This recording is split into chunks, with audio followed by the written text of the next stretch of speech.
Infinix hot 50 pro plus মাত্র 23,000 টাকা budget রেঞ্জে যা যা অফার করছে তা শুনলে আপনার মাথা ঘুরে যাবে।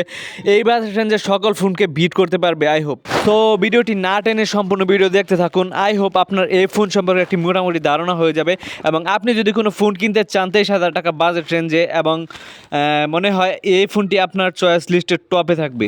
বডি ফ্রেমে প্লাস্টিক ব্যবহার করা হয়েছে আর ব্যাকগ্রাউন্ডে 3টি ক্যামেরা মডিউল দেওয়া হয়েছে, দেখতে খুবই সুন্দর লাগে। যদিও এখানে 2টি ক্যামেরা ব্যবহার করা হয়েছে, একটা বিষয় খুবই ভালো লেগেছে যে ইনফিনিক্স প্রথমবার তাদের ডিজাইনে নতুনত্ব এনেছে। বডি ফ্রেমের ব্যাকগ্রাউন্ডে প্লাস্টিক ব্যবহার করা হয়েছে, যদিও দেখতে একটি গ্লাসের মতোই মনে হয়। সো সবাই একটি কাভার ব্যবহার করার চেষ্টা করবেন যাতে করে স্ক্র্যাচ ডেন্ট না হয়। ফোনটির ফ্রন্টে 6.78 ইঞ্চের একটি অ্যামুলেট প্যানেল ব্যবহার করা হয়েছে যাতে 120 হার্জের রিফ্রেশ রেট রয়েছে এবং 1 বিলিয়ন কালার সাপোর্ট করবে, প্লাস হচ্ছে ফুল এইচডি প্লাস রেজুলেশন রয়েছে। ফোনটির ডিসপ্লে দুই সাইডে কার্ভড, সো আপনি কন্টেন্ট ভিউইংয়ের সময় একটি ভালো এক্সপিরিয়েন্স পাবেন। পাশাপাশি ডিসপ্লেটি যথেষ্ট বড়সড়, আর ডিসপ্লেতে কিন্তু পাঁচুল কাটআপটি যথেষ্ট ছোটোখাটো এবং বড় ডিসপ্লে হওয়ার কারণে কন্টেন্ট ওয়াচিংয়ের সময় একটি ইমার্সিভ এক্সপিরিয়েন্স পাবেন যা আপনাকে সন্তুষ্ট করবে। এবং ব্ল্যাকটা পিওর ব্ল্যাক দেখতে পারবেন, ডিসপ্লে কন্ট্রাস্ট যথেষ্ট ঠিকঠাকই আছে। এই ফোনটিতে কিন্তু IP54 এর রেটিং রয়েছে। আই মিন আপনার ফোনে যদি পানির ছিটে ফুটে লাগে অথবা ময়লা এসে পড়ে তাহলে কোনো সমস্যা হবে না,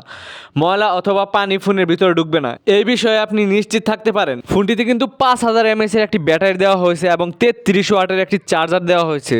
কম্পিউটার কিন্তু খারাপ না, মাত্র 23,000 টাকায় এত কিছু অফার করছে। আর ফোনটিতে কিন্তু আন্ডার ডিসপ্লে ফিঙ্গারপ্রিন্টও ব্যবহার করা হয়েছে। আই হোপ এটি যথেষ্ট ফাস্ট অ্যান্ড একুরেট হবে। ফোনটির ডিসপ্লেতে গরিলা গ্লাসের প্রোটেকশন আছে, তারপর সবাই একটি গ্লাস পেপার ব্যবহার করার চেষ্টা করবেন, কেননা ডিসপ্লে তো হাত থেকে পড়ে গেলে ভেঙে যাওয়ার সম্ভাবনা আছে অনেক। সো এই বিষয়ে সবাই একটু সতর্ক থাকবেন, যেহেতু কার্ভ ডিসপ্লে, সো এটি ভেঙে গেলে বা ডিসপ্লে চেঞ্জ করতে গেলে আপনার খরচটা একটু বেশি হবে। ডিসপ্লেটির পিক ব্রাইটনেস হচ্ছে 1300 নিটস এবং পিপিআই ব্রাইটনেস হচ্ছে 396 পিপিআই, মানে এর মাঝখানে ওয়ার্ডগুলো আপনি যথেষ্ট ভালোভাবে দেখতে পারবেন এবং ডিরেক্ট সানলাইটেও ডিসপ্লে স্ট্রাগল ফ্রিভাবে ইউজ করতে পারবেন। এই ফোনের সবচেয়ে ইন্টারেস্টিং জায়গা হচ্ছে এই ফোনের প্রসেসর। মিডিয়াটেক হিলিও G100 দিয়ে এসেছে, যা 2024 সালে লঞ্চ হয়েছে এই প্রসেসরটি। তো নতুন প্রসেসর, আশা করি এই প্রসেসর দিয়ে ফোনটি আপনি 5 থেকে 6 বছর ফ্লেক্সিবল ভাবে ইউজ করতে পারবেন। ব্যাকগ্রাউন্ডে 2টি ক্যামেরা সেন্সর রয়েছে। প্রথমটি হচ্ছে 50 মেগাপিক্সেলের একটি ওয়াইড সেন্সর, পাশাপাশি রয়েছে 2 মেগাপিক্সেলের একটি ডেপথ সেন্সর। তো এই 50 মেগাপিক্সেলের ক্যামেরাটা দিয়ে ভিডিও রেকর্ড করতে পারবেন সর্বোচ্চ 1080p 30 fps এ। স্টেবিলিটির অভাব বোধ করবেন অবশ্যই। সবশেষে পুশ এন্ড বাটন নিয়েও কিছু কথা বলা যাক। ফোনটিতে পুশ এন্ড বাটন সবকিছু ঠিকঠাকই আছে, পাঁচুল ডিসপ্লে যেহেতু, সো ফিঙ্গারপ্রিন্টটি অন ডিসপ্লে রয়েছে।